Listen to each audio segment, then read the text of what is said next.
Hadouken! Fatality. Bam! Welcome to episode 3 of Talks with Dorks. Yes, it's episode 3 already. It is flying by. You're joined by me, Ryan, and as always, I'm here with my good friend, Ash. Ash, how are you? Aloha. Aloha. We went Hawaiian this week, did we? Yeah, thought I'd try something new again. If only we Beats could actually... the saying hello all the time. You always do, but that's a good thing. It's like becoming your thing that every week I'm expecting something different from you. That's not a bad thing to have on a podcast. Oh shit, don't put that on me, because then I'm going to have to start scrolling the internet for hundreds of ways to say hello. There's literally tons out there, especially stuff we're into. So yeah, we're in episode 3, Ash. How are you feeling? Indeed. 3 weeks in. Yeah, I'm quite surprised it's doing so well, actually. I'm quite impressed. So thank you to all those that are listening. Exactly, and that's our first point we need to bring up. Before we go into what we're actually talking about, thank you, again, as Ash said, to everybody that's listening. We have hit over 100 downloads already, and that is something that we did not expect. Not at all, no. Especially just having it 2 episodes out. So, absolutely fantastic. Thank you to those that are listening. We've noticed a couple of people have listened to both episodes now, which is obviously fantastic. It means that we're doing something okay. So this week, Ash, do you want to mention what we're talking about this week? Well, if you haven't already guessed it from the intro, we are doing 2 games that are very close to my heart anyway, for some fun memories of these growing up. But we are doing a Street Fighter versus Mortal Kombat episode. Which side do you fall on?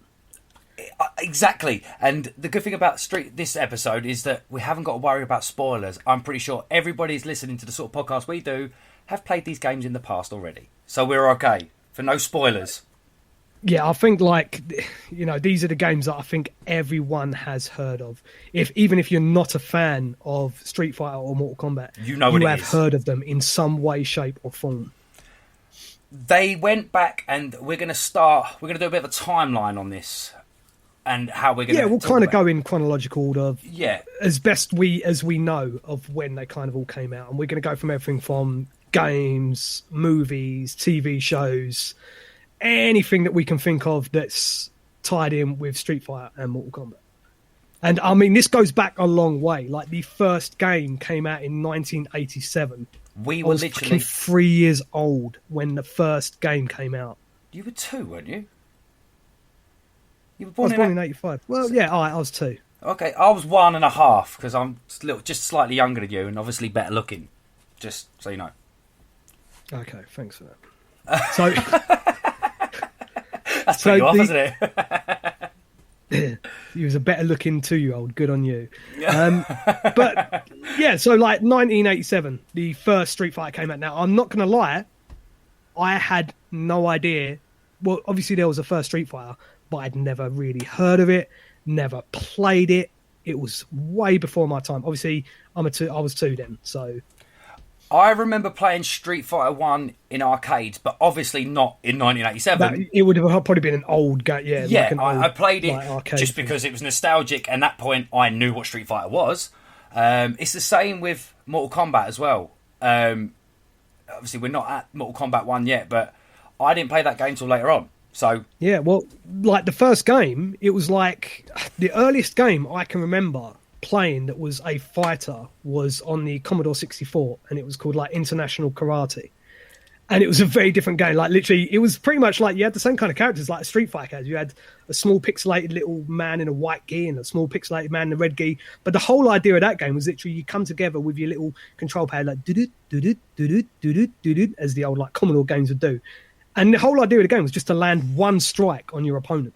That's one you of the do best... one strike, land it, and then it goes back. So it's kind of like real Olympic karate in a way. You know, you land your strike, that's a point to you, you reset.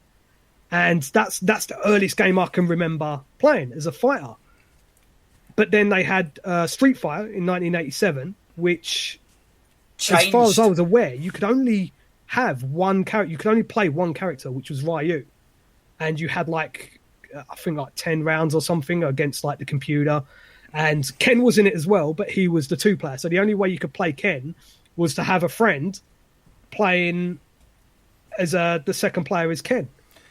But that's like one of the first games that introduced kind of competitive fighting games. That's what I was going to say. It completely changed the way games are, and it still emulates in a lot of today's games, doesn't it? What they did with this, it went, hang on, it's not just a couple of stickmen kicking each other.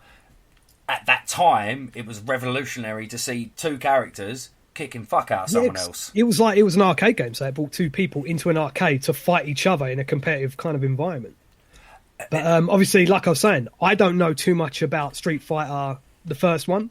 I'm not too sure how well it did. It did well enough to start an entire franchise, but it wasn't long after that, really. It was about 91 that Street Fighter 2 came out for the SNES and the Mega Drive.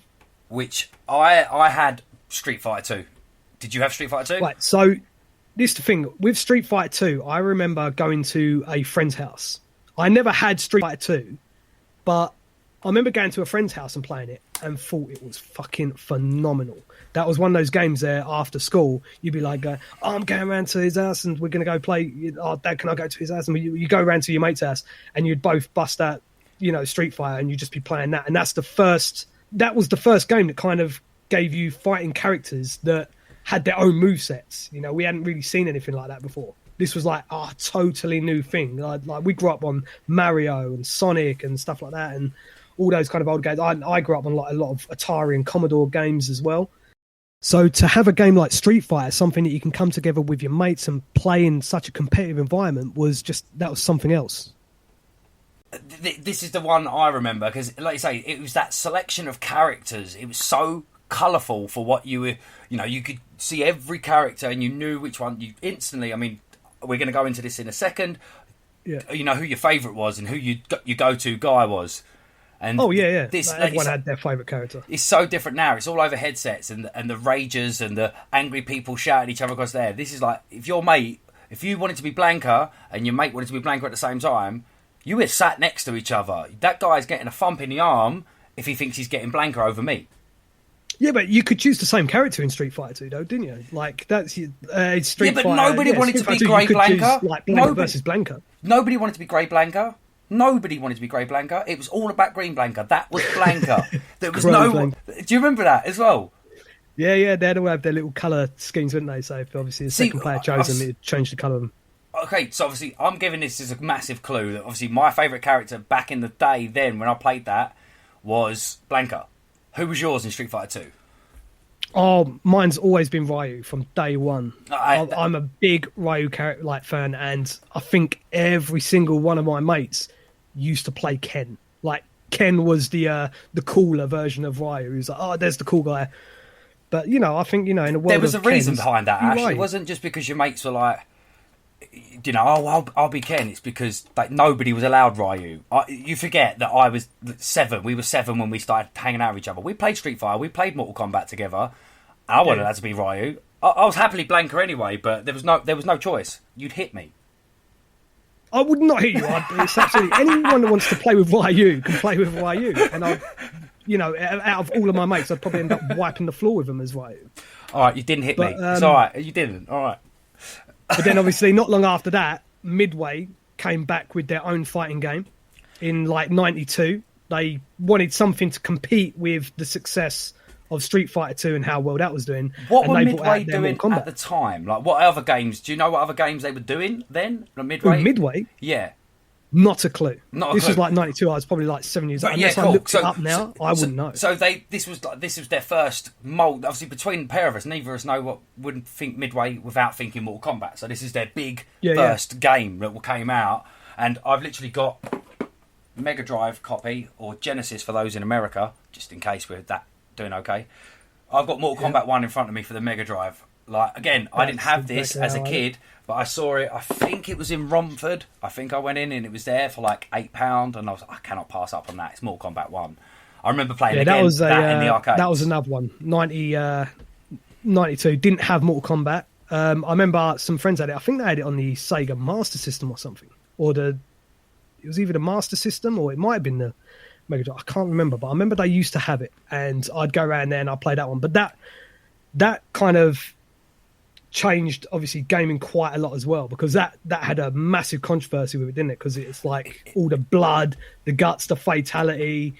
I remember having like a big negative following for like parents. There's a lot of complaints going on about it because of the amount of blood and violence in it, and it was very different from Street Fighter. And that's this what was the Midway early days. done so well. Grand Theft Auto is the one that now you can literally do anything, but this was that first one. Like we said, Street Fighter introduced like not 3D but 2D kicking fuck out of each other with a character, with a name, with a backstory. Mortal Kombat come along and gave it blood. So now kids and, I mean, what was it? What year was that? 92. We were then 6, 7. This is when we're at that perfect age to get into this stuff. We're not thinking this we'd never seen anything like that. That's exactly. The thing, like, we wanted to see blood, and Street Fighter was probably as violent as it got for us, or Mario jumping on a mushroom's head or something and squishing it. But we'd never seen like that much blood and violence in a game before. And they used actual generated like characters to play them, didn't they? Early like CGI characters. Yeah, and there was all these characters in there, like Johnny Cage, who was meant to, I heard that they tried to get like Jean-Claude Van Damme for the character. Is ironic, we'll get back to him. Couldn't get, like, he refused, and they ended up putting him in anyway as Johnny Cage. Still done the whole blood sport, split legs, punch in the groin thing that Van Damme does. But yeah, it was all like realistic generated characters. And that was something different as well. But yeah, the blood and the fatalities and the knocking them off the stage, like there was some levels with heads on spikes and stuff. That was something you didn't really see much of in games. I mean, you look at it now, to us, like people that have been gaming since then, like it's not gory or scary, but it was the first time you'd seen this on a game, and you were kind of aiming to do that. You were kind of aiming to kick the guy's head off and knock it straight down on them spikes. That's what you wanted to do. Yeah, exactly. But we're not seeing it as this is going to turn into us going out on the streets and trying to kick people's head off. This was just an awesome game to sit indoors and play with your friends with. It was another competitive game, but the fact it was so violent was so awesome because we'd never had that before in a game. But then it goes on to, obviously, after Mortal Kombat, we step into 93, where both games, Mortal Kombat and Street Fighter, kind of released two flagship games of theirs. You had Mortal Kombat 2 being released in 1993, but also you had the Street Fighter that I had, which was the Super Street Fighter Turbo, or Super Street Fighter 2 Turbo, for the Super Nintendo. Right. That's the one that I had. So I never played Street Fighter 2 apart from like at a mate's house, but the one that I actually got for myself was the Super Street Fighter 2 Turbo, which that was a great game. And I remember there was like a little bit of trivia with that game as well, because on Street Fighter 2, there was a saying with Ryu that was, he used to say after beating people, you must defeat Sheng Long to stand a chance. And there was this whole thing of like, oh, who's Sheng Long? Is he like this hidden character in the game and stuff? Like, I don't know too much about it all. But I remember knowing that, like, today, and I was like, yeah, whatever happened to, like, that Sheng Long guy? Because there was this big thing about Sheng Long. I remember all my mates telling me about it. Like, oh, you can unlock Sheng Long in like Street Fighter 2 by beating M. Bison with like perfect 3-4 times, or going to a draw without either of you taking a hit. It was something ridiculous like that, something that would be impossible to do in the game on that stage, so no one got to see it. But actually, Sheng Long was never actually in the game. It was a they mistranslated it when they made the game. So Sheng Long was actually referring to Ryu's Dragon Punch, the Hadouken type thing. Okay. So what he actually meant was that to beat me, you don't stand a chance. You'll have to beat my Dragon Punch. But they totally misinterpreted it and put it in the game as Sheng Long, and everyone just assumed that Sheng Long was a character when it actually wasn't. But the Sheng Long stuff actually did lead to characters being made as well, because there was all this kind of fan stuff going on with it, where people were saying, oh, Sheng Long must be Ryu's master and stuff like that. There was actually no real plan for it, but it actually then led to something. Yeah, it actually led to Goku. Goken, sorry. Goku, I was like, damn, Dragon Ball Z did a crossover.